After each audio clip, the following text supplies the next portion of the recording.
Good evening, everybody. I'm Doug Mitchell, and it is my great privilege to serve as the Executive Director of the Glacier National Park Conservancy. It's wonderful to see so many familiar faces tonight, and also to welcome a large group of first-time Glacier Book Club attendees. Jamie from Big Fork, Ann from Columbia, Missouri, Elizabeth from Lufkin, Texas, Jama from Grundy City, Iowa, Lori from Helena, Linda from Corvallis. Welcome to the Glacier Book Club family. You know, we're just delighted to have participants from 25 states and 12 communities across Montana joining us tonight, and to be coming to you live from For Fine Art here in downtown Whitefish.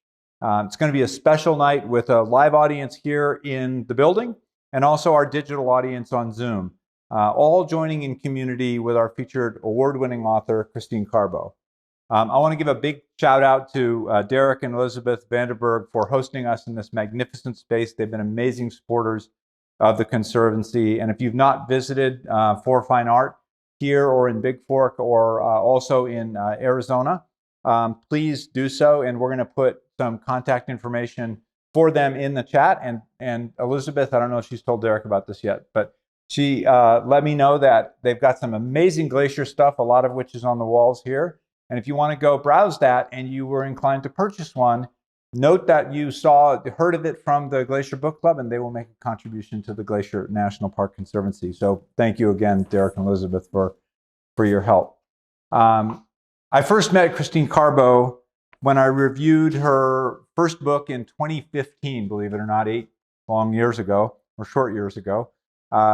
And its first book in the Glacier Mystery Series, The Wild Inside. And I was reviewing books at the time for Montana Magazine. They doubled my salary that year from 0 to 00. And she remains this day a kind, gracious, and thoughtful person. And that mirrors something that I wrote about back then. I reread the review this afternoon, Christine, and I wrote this about the strength of the final section of The Wild Inside. I wrote, "For me, in fact, her writing surges in the final few pages with a confident voice and a strong prose that provides the most powerful writing in the book.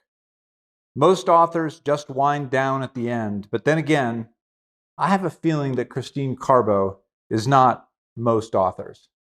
Well, 8 years later and 3 amazing books, my inkling back then was much more than correct. Christine Carbo is not most authors. She's a multiple award-winning author who has thrilled readers around the world while challenging us to think about ourselves, our landscape, and our histories through rich characters and compelling landscapes. Her intellectual acuity comes through in her writing, and I'm always inspired by the time spent in conversation with her. Christine, thank you for being with us tonight. Thank you for having me. Thank you for the kind words.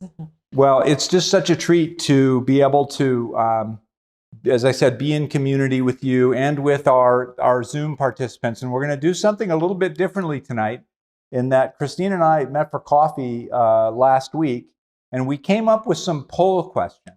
So we're going to talk to you throughout the evening. We're going to ask you to use Zoom to go ahead and answer 3 poll questions because, you know, Christine, one of the things about this particular book is this sense of the landscape and the importance of the landscape. And in this case, the location of this in the North Fork. How did you decide to locate this narrative in the North Fork? Well, I decided that the first 3 books all took place, in and around Glacier. And this one is obviously around Glacier, but not so much like in the heart of it. And I felt like I needed that, for one, because Reed, one of the main characters, was a biologist who did studies with a dog that he used for sniffing out wild animals, and mostly their scat. And so the dog is just a sniffing trained dog to go and find the scat of certain animals and decide how, then they baggie that up and test it to see how stressed the animals are and all sorts of great information that you can get from that. And so I knew that was challenging in the park. There is the Gracie the Bark Gracie Ranger. the Bark Yep, Ranger yep. in the park, but it's not, dogs aren't generally allowed to come in there and do their thing. And so I needed a patch of wilderness that was not, that would allow a person with a dog to do that kind of work. And so I wanted to be close to the park, and the North Fork I could have done the Middle Fork, but it felt like the North Fork was better for that, as well as I could utilize Polebridge, which was there, and I think a little bit more open spaces for hiking back there, for getting back in there with a dog. Then the opposite side of the road, the highway across from the park, the Middle Fork is just a little tighter. And the North Fork also has a little bit, I guess, maybe a reputation, right? That the North Fork is a little bit of the cool cat. You go to the Polebridge Mercantile, and it has that little bit of a cool cat feel to it that kind of fits Reeve, right? Exactly. And Reeve is very much kind of gives the finger a little bit to authority, and he fits very well into that. And he's culture, that vibe. He follows a little bit, there's a fiction follows fact sometimes, right? And so there's a path for him from Florida to Montana, which is not dissimilar from Christine Carbo, right? You have a background coming from Florida to Montana. And I did that as well with in my first book, The Wildest Side. Right. I did that as well. And so this idea of coming to Montana to find something, right? The sense of discovery, or to the title Solitude. Let's talk a little about solitude and finding that solitude and the double-edged sword that sometimes can be. Obviously, you titled the book appropriately. You've got a great Nabokov quote in the beginning of the book. Talk to me a little bit about that, how that idea of solitude informed your narrative and your characters. Well, you started by pointing out how my family actually came from Florida to here.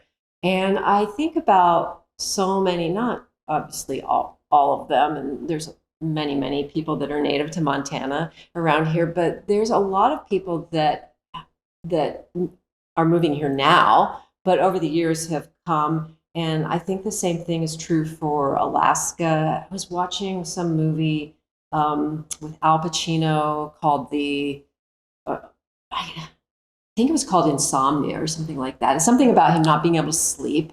And he asks the gal who runs the hotel where he's staying, he's trying to put stuff around the windows to block out the sun.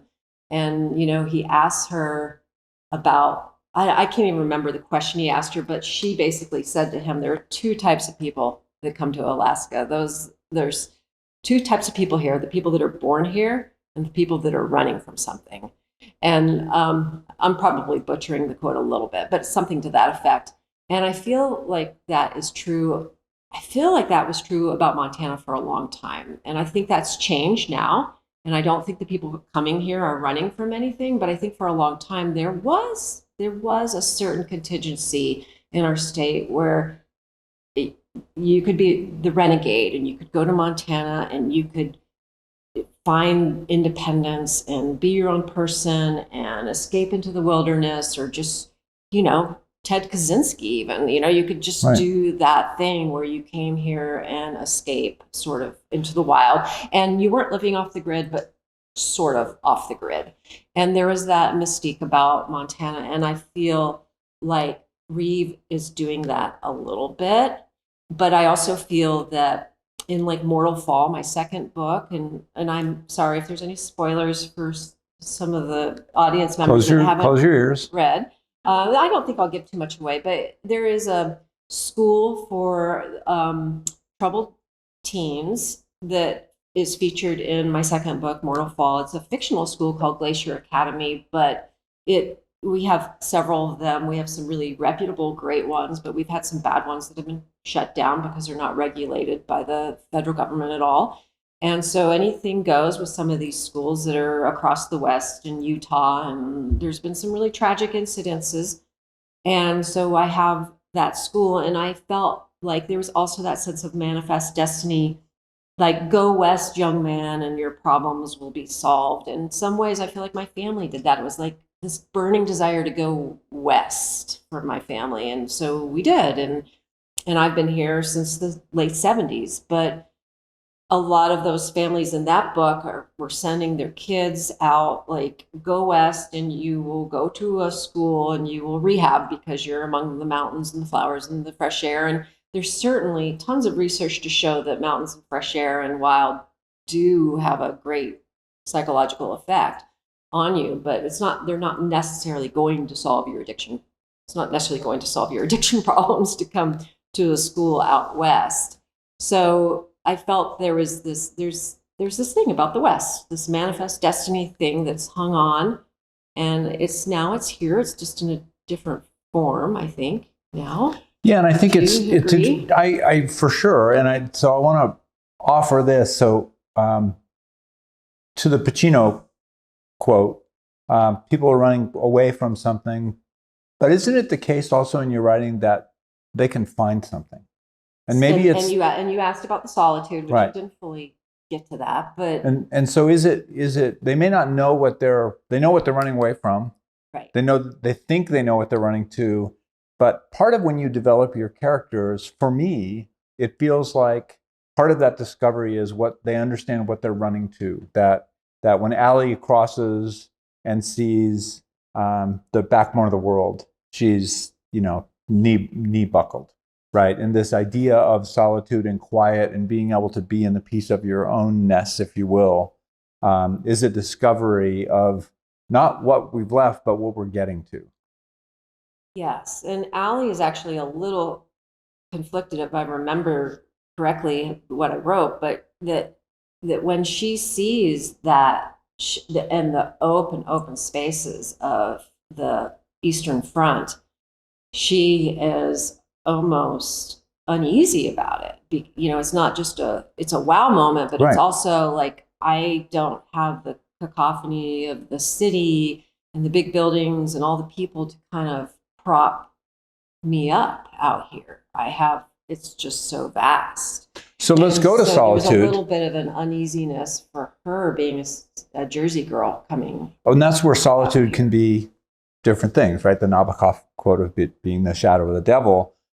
So it makes you think, right? It makes Allie confront her own some things in her life, where it frees, in the case of Reeve, it frees him from thinking about the tragedy that befell him as a kid in Florida. Yeah. So it can be both of those things at the same time? Absolutely. And I think for Reeve, he finds both the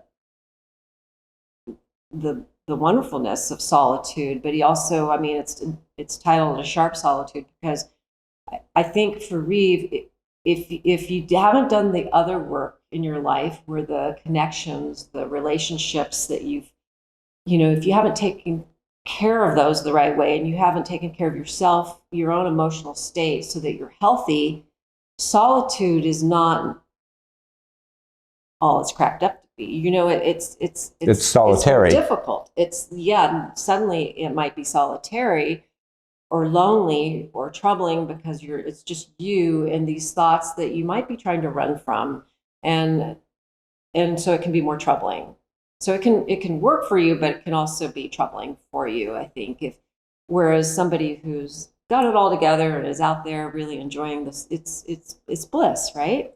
Right. Well, we're going to talk a lot about emotion and location, and I do want to get back to Manifest Destiny. But Andrew, we're going to launch our first question of the evening, and we're going to ask everybody, please, it'll pop up on your screen.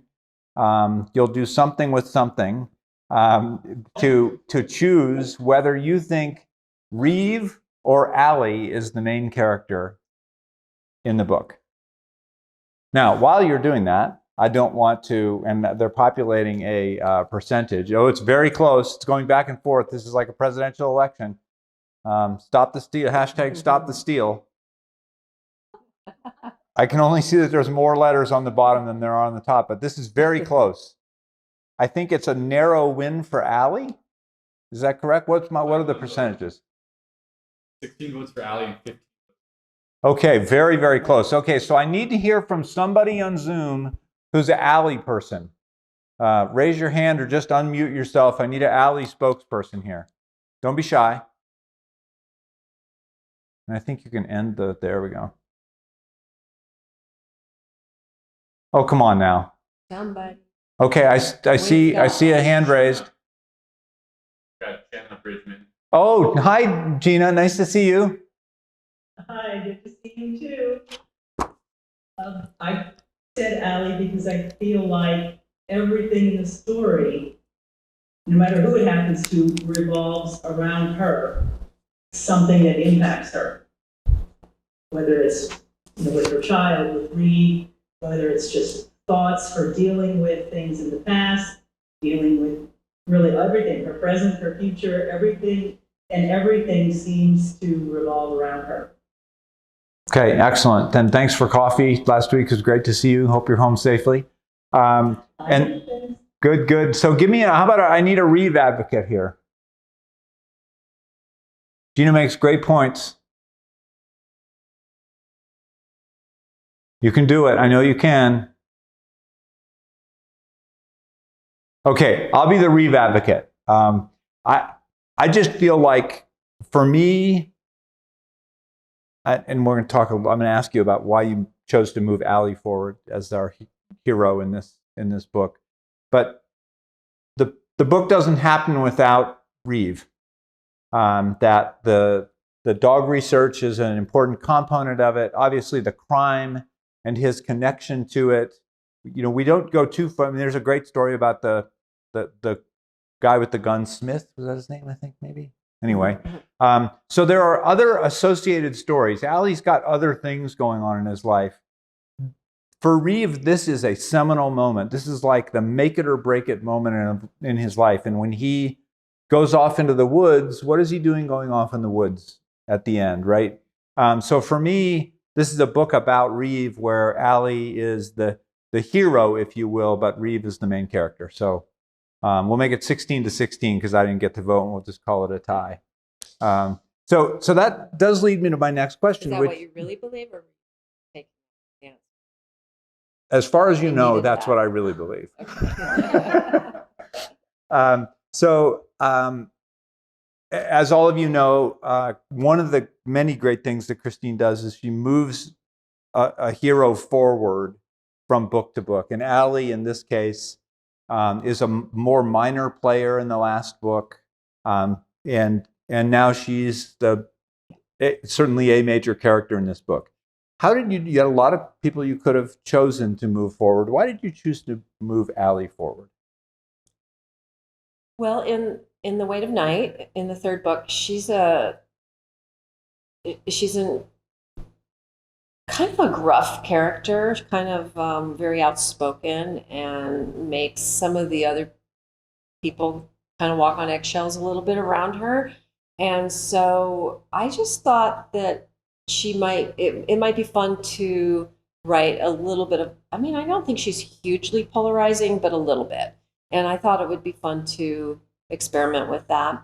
And I also felt like when I brought her forward, that I needed to tone her down just a touch and soften her up just a little bit from the way she was in The Weight of Night. And so, I mean, and that's easy to do just once you give somebody's, whole personality. I mean, not ever, you're just going to bring more understanding about all of their characteristics. And they're raising a child naturally together, gonna and you expose people to that side of her as a mother. mom and a partner and those kind of things. But she also comes from a different environment. I think the Newark field office, right? You have her Right, yes. coming out from which couldn't be any more different from Montana. Yeah. And you did that, I assume, intentionally.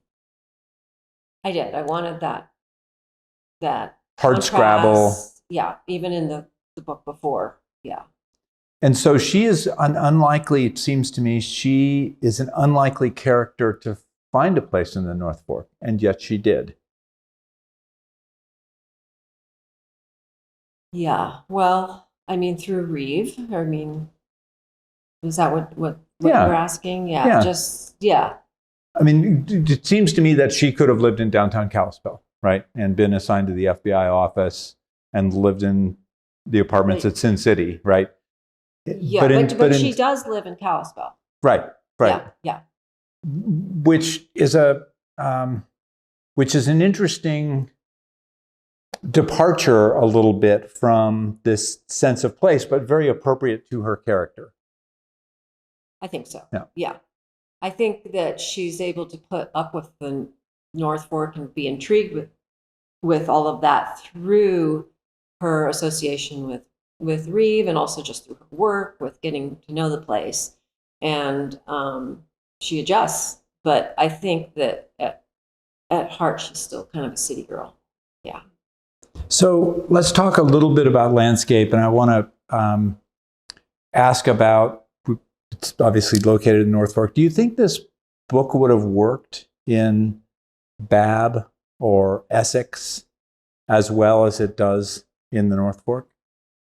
Would you have had to change things if you'd chosen one of those landscapes? I think I would have had to change things. I think I could have, like I said earlier, I think I could have done Essex. I think I could have done also remote, but outside the park. Yeah, hiking trails back there, places to go, places to explore that, with a dog and do research. But so I think but Babb would have been a little bit more challenging being on the east side like that. What do you think on that? And right next to the east side of the park. What do you and think? Being on tribal land. Right. I mean, that would have certainly complicated the story Yes. quite a bit in trying to think through those dynamics as well. Yeah, extremely. Yeah, that's very interesting. It would have changed it quite a bit.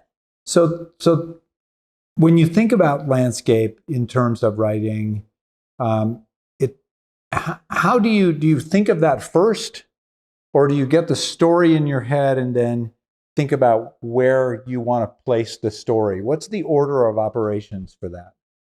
Well, it's kind of varied for each book. For the Wild Inside, I can say 100% it was the setting. I mean, I wanted Glacier Park to be the setting for my first debut novel. I wanted to set a story in Glacier Park, and I love reading mysteries, so I thought I'm going to write a mystery, and I'm going to set it in this place that I love and have hiked many, many, many miles in, and just I just thought it would be a fantastic place to set a mystery, and I wanted to bring out the more atmospheric elements of Glacier. I wanted to bring out some of the more desolate elements from the east side and some of the more daunting things about it, instead of just the fun, sunny West Glacier going to have ice cream feeling.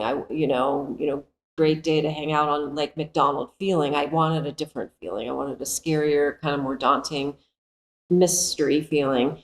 And so once I understood that, then I started to think about like what kind of plots would be fun to have in Glacier. And so with my first book, and I know we're not here to talk about that, but with my first book, I thought, well, everybody loves a good grizzly story. Everybody loves a good campfire grizzly story, bear story. So that's how The Wild Inside was born, and then my characters came out of that.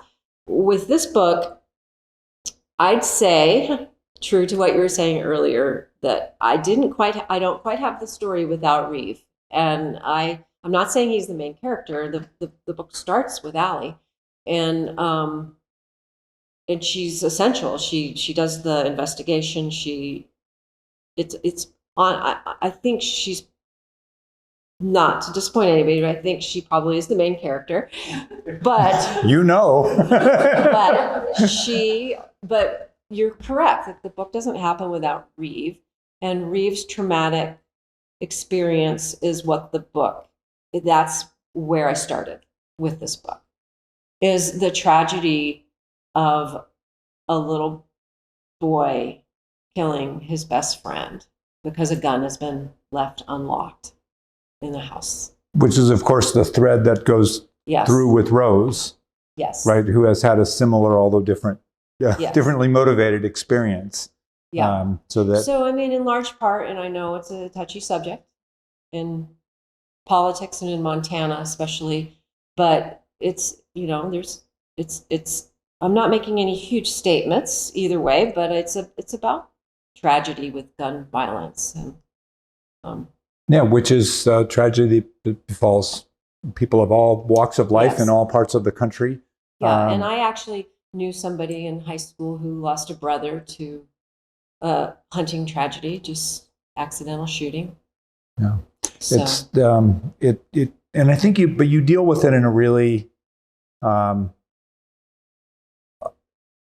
open, sensitive manner and non-judgmental manner, and so I think it's for me as a reader, it landed appropriately in terms of this is what happened to this young man, and yes, there's a journalist who's looking into this as a cause célèbre, and there's this other legal case, but they're just happening in the world. And really, it's how these characters then react to that personally in their own that's emotional what I discovery, find right? fascinating. Yeah. Right. So it's not about that. It's about our reaction emotionally to being in those situations, and that's what excites me about all the characters that you bring forward. Well, and it's what excites me about bringing them forward. I mean, that's at the heart of it, is what is the emotional dynamic.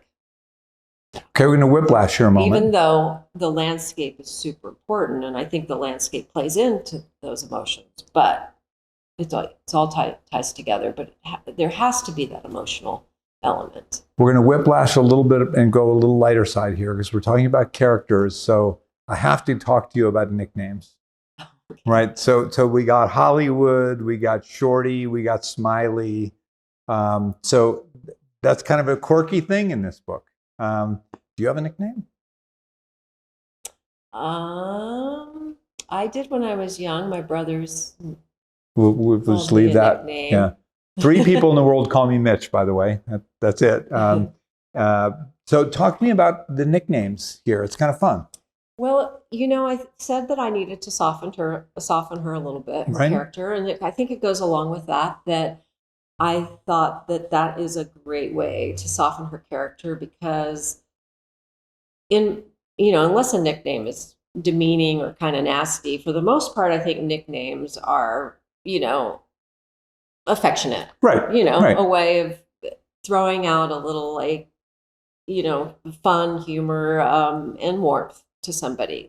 I like you enough to nickname you, and so I think that's her way, even though she's a pretty guarded person, of throwing out some affection. And I think that so I achieve a little bit of softening of her character, like I said I wanted to do, and I also stay true to her character and show you that that's the kind of character she is, somebody who kind of needs to relate on that level of giving somebody a nickname rather than saying, hey, I really enjoy your company. Right. Throwing out a nickname instead. Right. And especially, and one to Rose also, right? Because Rose is Shorty, right? Because she's not even though she's short. tall. Yeah. Which also kind of sets us off the track a little bit. Rose is clearly in the in group and she's trusted. And so that and she stays that way for a long way in this book. It takes a long time to get to Rose being a suspect in this book. But you do give us a couple of crumbs. I particularly was interested in the backpack, right? That one of the key things that I think Allie picks up is that why was Rose fussing around with the backpack? How do, as a writer, do you and the other one was the hairband. Early in the book, Allie picks up a hairband in Reeves' bedroom or outside his house. I'm not sure exactly where. And do you, those pieces, do you think about those in advance?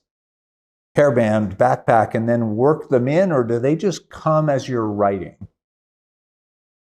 Well, I think that the hairband was very deliberate, and I deliberately wrote that in. And then the backpack, I think I went back on revisions and inserted it. So a little bit of both. But it's interesting as an author, a mystery author, when you do something like that, when you insert a clue, we call them, they're clues for the most part. What you want to achieve is for the reader by the end to go, oh, I read that, and that was a piece of the puzzle, and that makes sense now. But I didn't necessarily pick up on it at the time. Right. Or, I read that and I picked up on it and I was on it. And that's fine too, depending on what kind of reader you are, especially with these mystery books. But ideally, for me as the author, I want you to read it and not really pay attention to it. But then later go, oh, that thing. So my job then is to do it as nonchalantly as I can.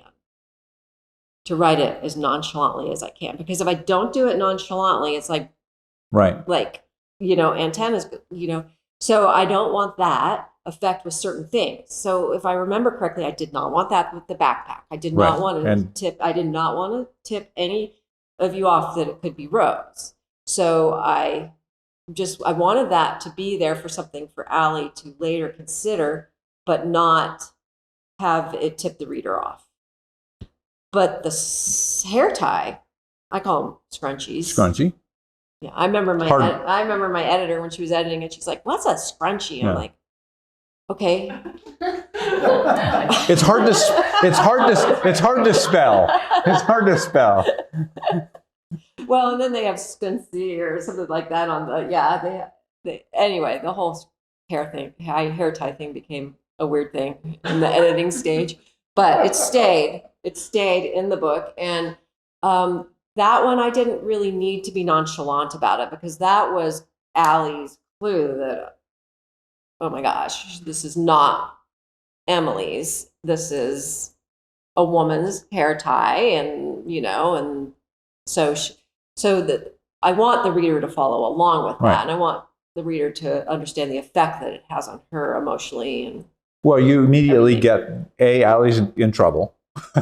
He's going to be in trouble for that, and B, because we've all watched CSI, and you can't deal with a crime scene that way. Yeah. And B, she still cares for Reed, right? She's this is not a guy she hates who she can't wait to go away, right? Yeah. She's got his back in this case, and it could come back later. It's going to, but and her own father, right, has a history. And that's the last thing she wanted was for her daughter to have a father end up in jail. And we don't have to go down this rabbit hole, but I just wonder, how do you lose a hair tie? That's just a thing, right? But anyway, a whole nother topic. We'll come back to that in a Glacier Conversations near you. Yeah. Things happen. Things happen. Okay, location. Okay, Zoom team, we're going to count on you for question number 2 here. And I actually have this written down. So what is... I've found hair ties walking down. Oh, I find them all the time. Yeah. And then I put them into my car and I wonder, should I have like 7 hair ties in my car? Probably not a good idea. Okay, everybody, we need to know this. What is your favorite setting / area in Glacier Park? And I've given you choices. There is also an other. I will warn you, if you choose other, I will call on you. Goat Haunt is an acceptable answer for other, by the way. So Apgar, Lake McDonald, Logan Pass, St. Mary, North Fork, Two Medicine, Cut Bank, Many Glacier. There's not a right answer to this, as far as you know. Oh, I see a runaway winner here. It's getting closer.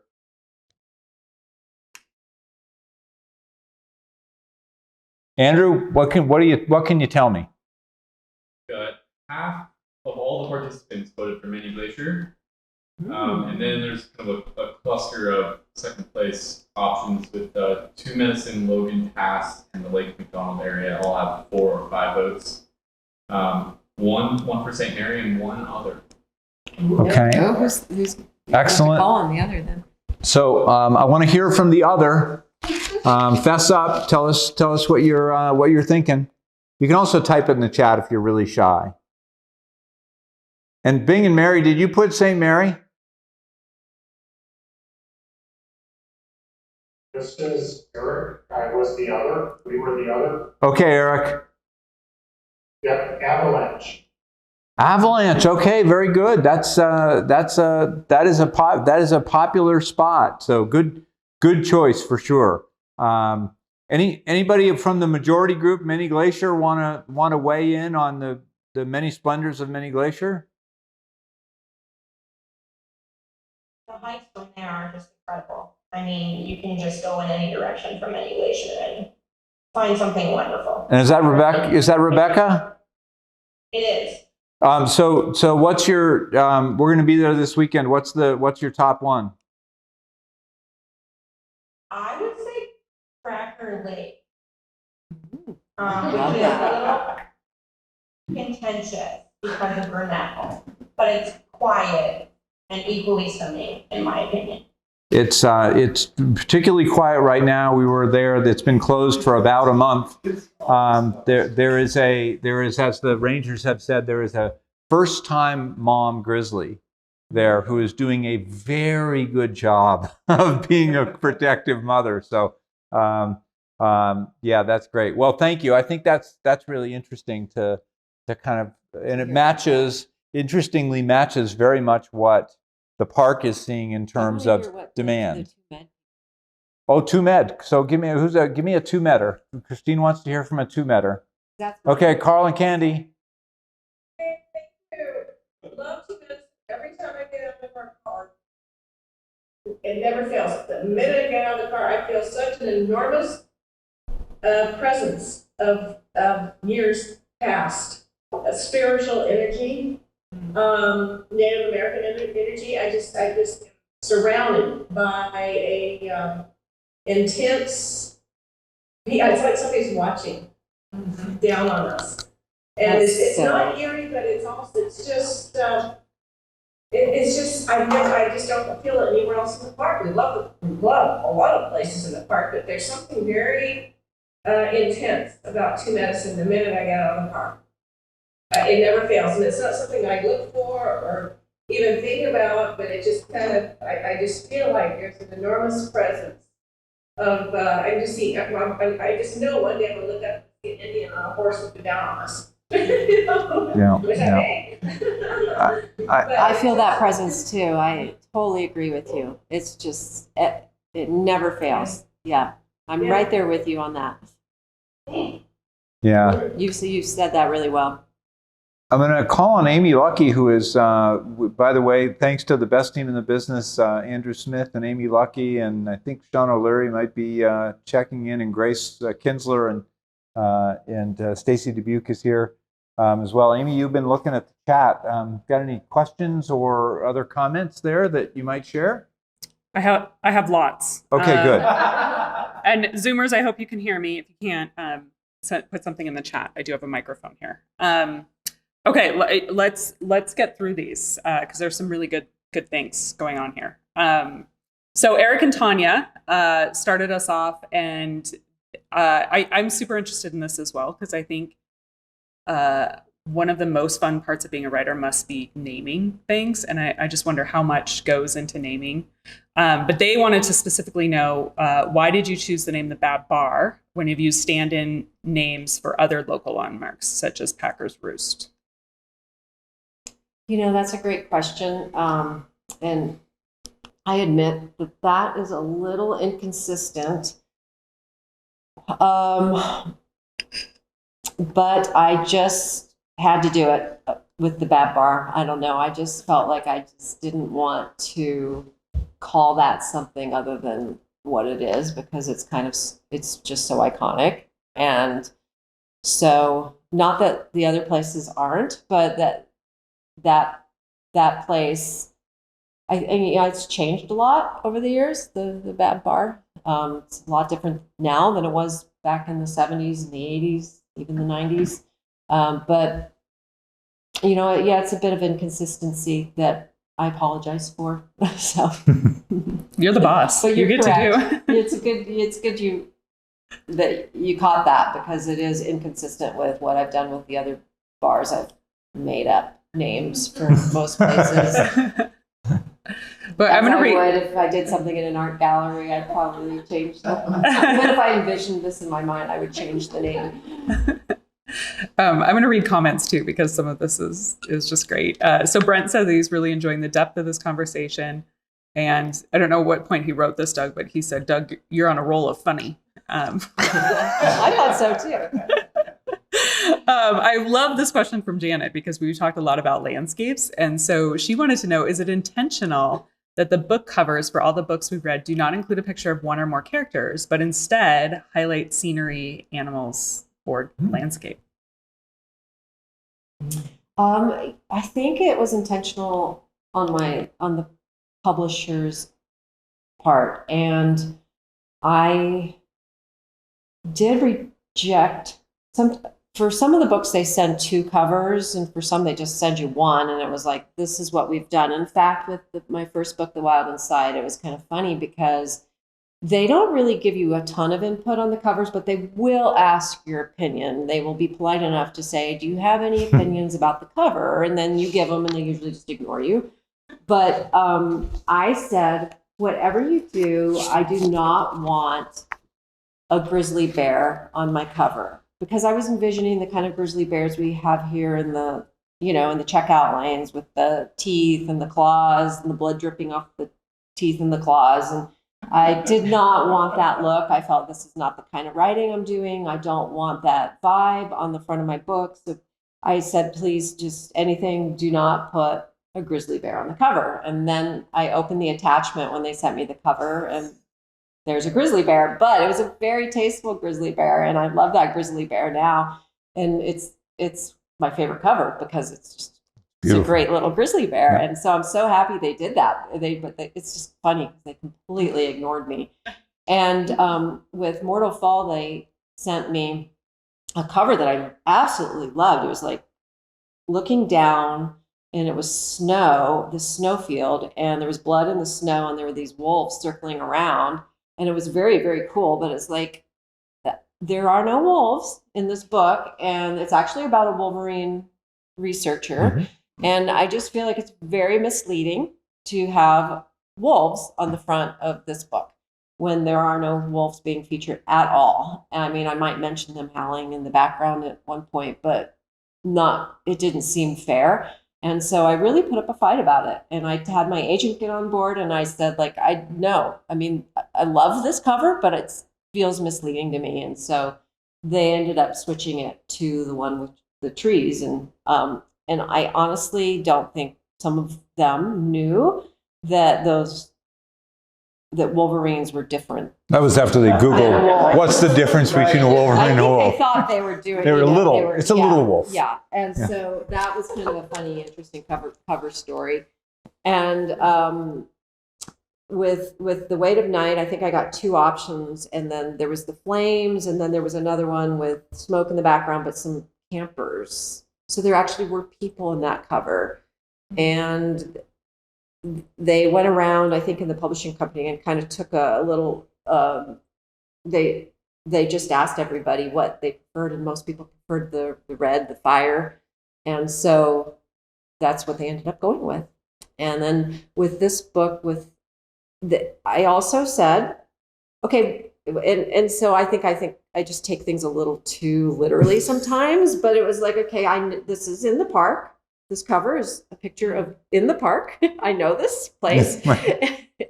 And that is a wolf.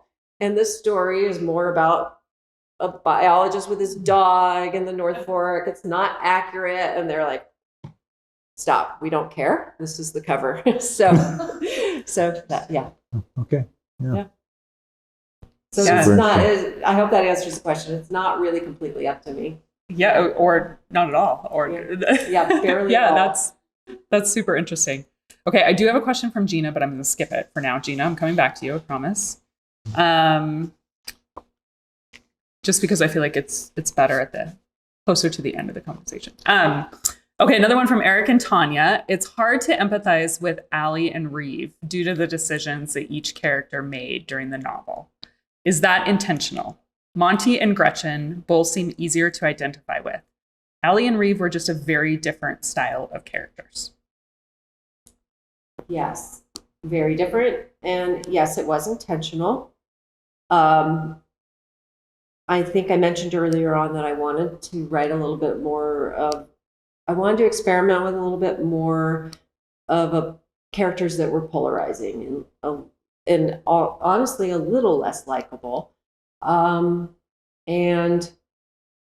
I felt that their situations called for that. For one, I wanted to be true to who Allie was coming from The Weight of Night. And that was just her character. That was kind of just set. And I actually didn't know when I wrote The Weight of Night that I was going to pluck her and pull her forward. But once I decided I would do that, I needed to stay true to the way that I wrote her in The Weight of Night. And it's one of the things with writing an ensemble series where you're plucking one character and bringing them forward. It's not always a perfect science. I mean, you write somebody in and then you decide you want to go with them, but you're bound to what you did in the previous novel in terms of who you set them up to be. So that was that for Allie. As for Reeve, I felt that his character, to be true to who he was, to what his trauma was required that kind of a personality. I mean, I just felt that that's organically who Reeve would have been, given his situation, given his trying to escape, given his dislike and his distrust of authority, and the reason he isn't honest in the initial interview about the journalist being at his place. And, because he doesn't trust, he doesn't like him. He lied about it. And so I hope that answers the question. Yeah, interesting. Yeah, a couple comments. Victoria said that she had trouble with the character's lack of trust. But Lisa commented, I appreciated the characters with a bit of baggage because we all have it. So maybe she could identify more. And I love Janet Burgess' comment. She says that she felt like Reeve was a lone wolf. So maybe the cover does work after all. Yeah. I thought that too later, but yeah, that's a great point. Thank you. Okay, let's go back to Gina, because I think she's my last question for now. There's Gina. Will there be another book with any of these familiar characters? Well, I wrote a book I took some time off, and then I wrote a book over COVID that I ended up not really loving, and it just didn't quite work. And I went around and around and around with it and did a lot of revising, and I just couldn't get it to be where I wanted, or even honestly where my agent wanted it to be. And so we decided to shelve that. And now I am working on a different project, but neither one of those books has brought any of those characters forward. So hope that doesn't disappoint. No, I think it's, I was going to ask a similar question, which is at what point did you decide that the Glacier Mystery Series had run its course, and that it was time for some new exploration as a writer for you? Did that happen when I think it when was you worked after on that the fourth book, and maybe like some of you noticed with the characters being less, feeling like you like them a little less or sympathize with them a little less. I felt like with being in the genre of mystery and suspense that I needed to play with some different things. And you've probably all read mysteries where you really don't like the characters that much.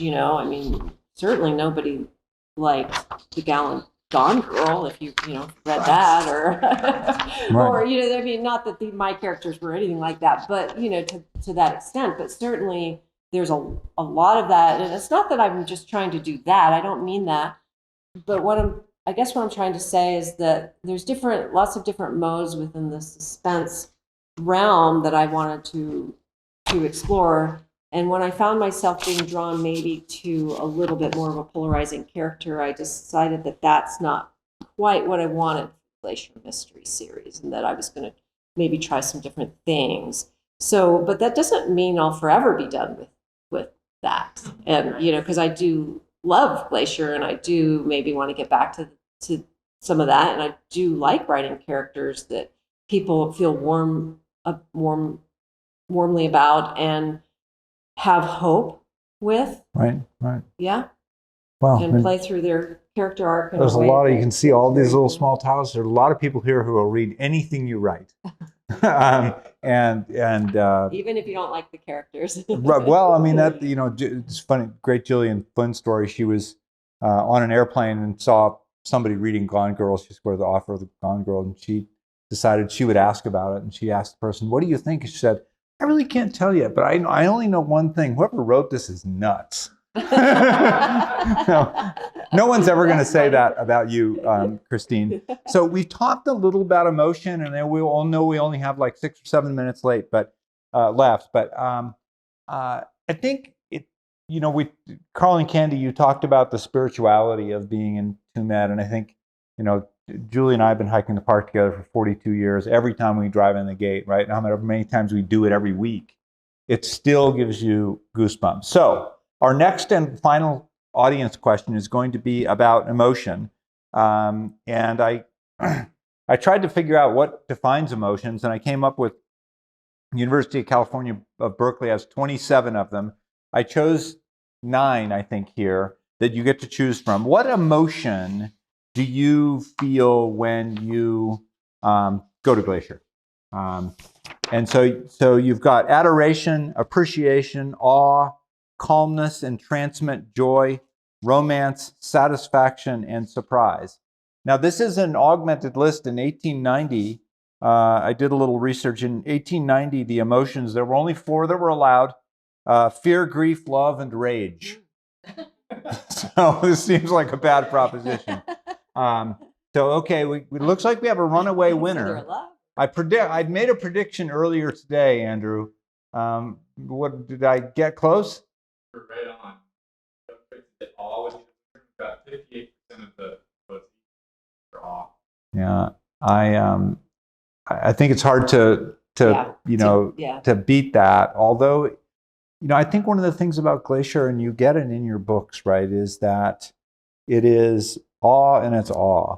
That it's this power and this grace. It's this solitude and this bigness at the same time. It's all of its.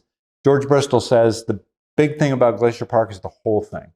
Yeah. Right. And I think that's true. The tiny little flowers. Right. And I think that's true about your writing, right? It's very rich. It's very deep. There isn't we argued about the main character to a draw. Right. So it's interesting that your writing about Glacier seems to also emulate Glacier in terms of it having the ability to trigger a lot of emotion and response in us. So thank you for bringing that to all of us. So any final comments from our fabulous group tonight? It's so terrific to see everybody, and so wonderful again. Derek and Elizabeth, thank you for having us here.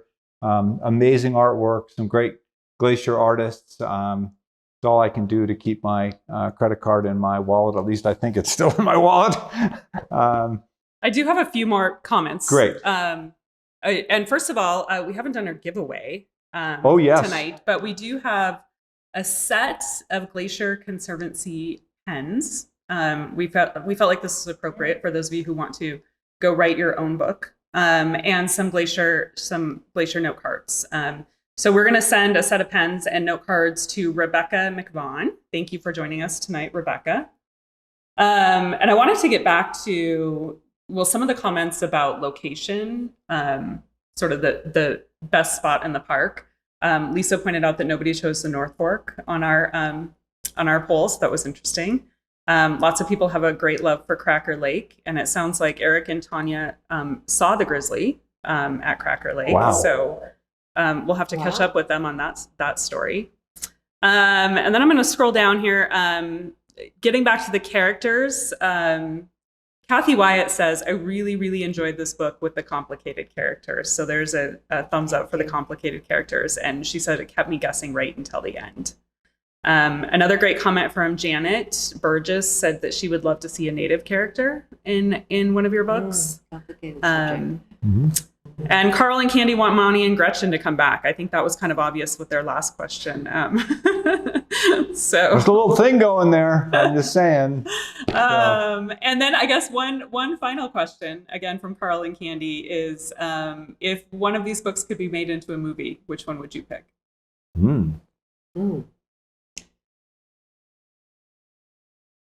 I think that if I'd like to see some kind of series made, actually, one of these mini series or something, and to kind of do a hodgepodge of subplots and different things that involve all of the books. That would be ideal. But if I had to just pick one for a movie, I don't know. Should we ask that question of what? I mean, I don't. I guess everybody hasn't read all of them, maybe, but maybe the first. Maybe The Wild Inside, because I get that comment a lot from a lot of readers that that's the one they envision in their minds as a movie. So I'm not sure if I'm going from what I think or just from what I've heard all these years. But yeah, I mean. Well, when it happens, I think you've that got. would be hard to film though because of the grizzly. But yeah. When it happens, you've got your focus group and your extras built in. So we'll be right there with you. So, but it's a good question. I think maybe The Wild Inside to answer your question. But do we have more questions or?